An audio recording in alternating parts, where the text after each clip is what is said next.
Have you ever adopted an animal? Every year, more than 4.1 million animals in the US and more than 110,000 animals in Canada are adopted into loving forever homes. And that's amazing. But how many animals do animal shelters actually take in every year? In 2019, Humane Canada, Canada's Federation of Animal Rescues and SPCAs, received over 300,000 animals in their shelters across the country. That's 3 times the amount of animals that were adopted out. So, what's going on?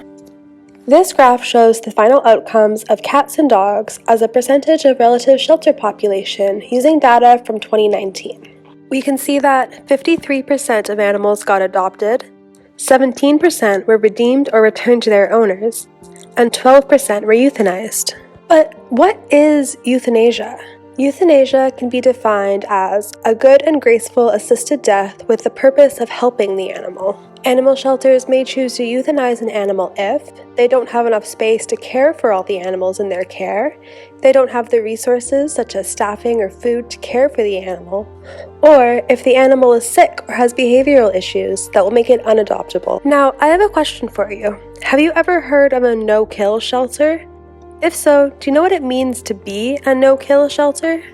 Many no-kill shelters will use the benchmark of euthanizing no more than 10% of healthy animals in a year, therefore maintaining a 90% live release rate. A healthy animal is defined as all animals over the age of 8 weeks old that at intake or adoption show no signs of behavioral or temperamental characteristics that could pose a health or safety risk. Further, they must show no sign of illness, injury, or congenital disease that could adversely affect the health of the animal in the present or the future. The definition and usage of the term no-kill is controversial and has been known to cause divides between animal protection organizations. Many no-kill shelters, such as the BC SPCA, refrain from using this terminology despite having a live release rate around the targeted 90% due to the perceived divisiveness of the term. There are 2 main camps of the animal protection movement: animal rights and animal welfare. While both camps deeply care about the well-being of animals, the main difference between the two is animal welfare is a science-driven approach that refers to an animal's quality of life and recognizes the importance of a one welfare approach. This is typically measured using the concept of the 5 freedoms. The 5 freedoms are freedom from hunger and thirst, freedom from pain, injury, and disease, freedom from distress, freedom from discomfort, and freedom to express behaviors that promote well-being. Animal welfare organizations believe that at a minimum, these freedoms should be met for every animal. Based on the concepts of the 5 freedoms, most animal welfare organizations are in favor of humane euthanasia when deemed necessary. Animal rights, on the other hand, is more philosophical in nature. They typically believe that animals should be free from human use in all cases and actively work to end the relationship. As such, many animal rights organizations and activists are starkly against the euthanasia of animals in shelter settings. So, what's better, kill or no-kill shelters? First, let's take a look at the pros and cons of a no-kill shelter. Approaching shelter management with a no-kill philosophy, in theory, should result in lower rates of euthanasia in healthy animals. With lower rates of euthanasia, one would expect lower rates of compassion fatigue, an emotional trauma that develops as a result of the use of empathy when working with and caring for others. Shelter staff and euthanasia technicians are at an increased risk of developing compassion fatigue in the workplace. Further, 70% of pet owners oppose the euthanasia of healthy animals in shelters. Therefore, by branding as a quote-unquote no-kill shelter, organizations are able to garner public support and public donations. That sounds great, so what's the downside? Many no-kill shelters will limit their animal intake in order to moderate their live release rate. As a result, the animals that are denied admission will either be sent to open admission kill shelters or remain in unfavorable conditions, such as abusive homes or on the street. Another limitation is the possibility that animals that are not fit to be companion animals due to behavioral or health issues are adopted out. Further, no-kill shelters that do not limit animal intake risk breaching shelter capacity. Shelter overpopulation stretches important resources such as staffing, which can lead to inadequate husbandry or neglect. Finally, with no-kill shelters, there is a concern that animals will be kept alive under distress in order to maximize the live release rate. Next, let's look at so-called kill shelters.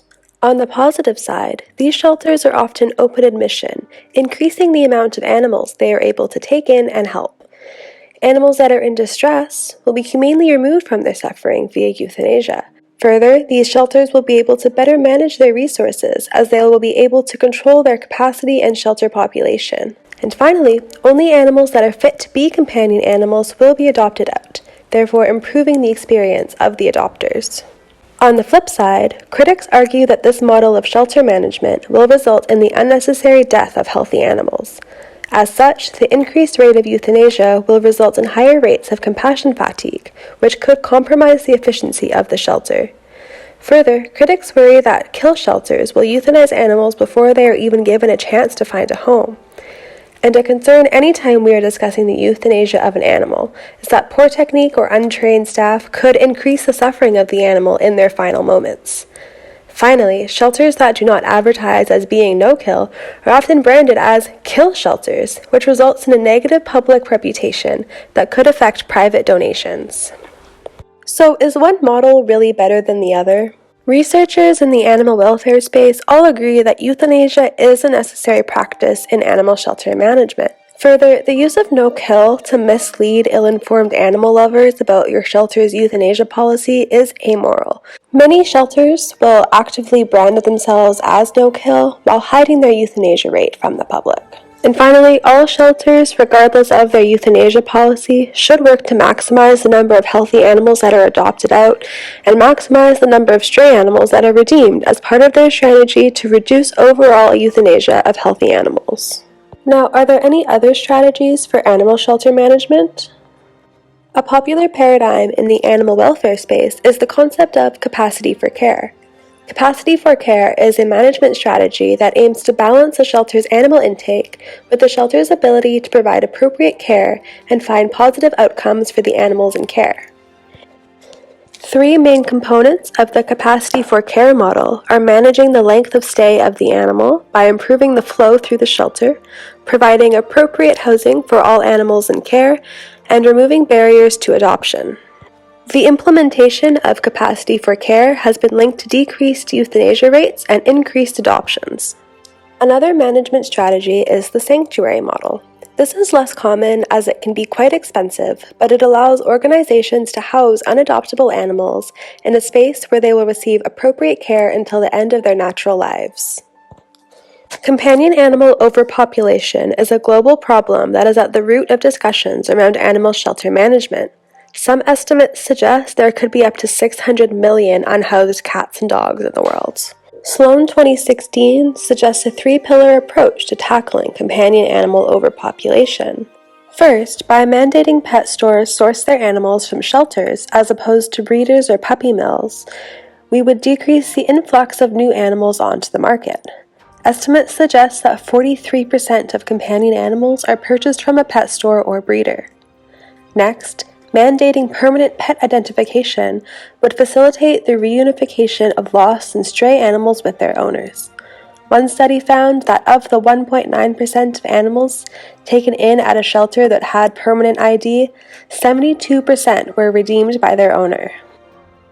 A final policy solution is increasing access to low-cost spay and neuter programs. Unsterilized companion animals are the single biggest contributor to global overpopulation, and the barriers to access are often quite high. In summary, there is no single definition of how a no-kill shelter operates, and there are pros and cons to all management strategies. At the end of the day, euthanasia is a necessary practice in shelter management, but by optimizing adoptions and implementing policy changes or incentive programs to control companion animal overpopulation, shelters and animal protection organizations can work to minimize the unnecessary death of animals and work towards the common goal of improving the lives of animals. Thank you so much for watching. Now, I have a question for you. What are your thoughts on the use of euthanasia in animal shelters?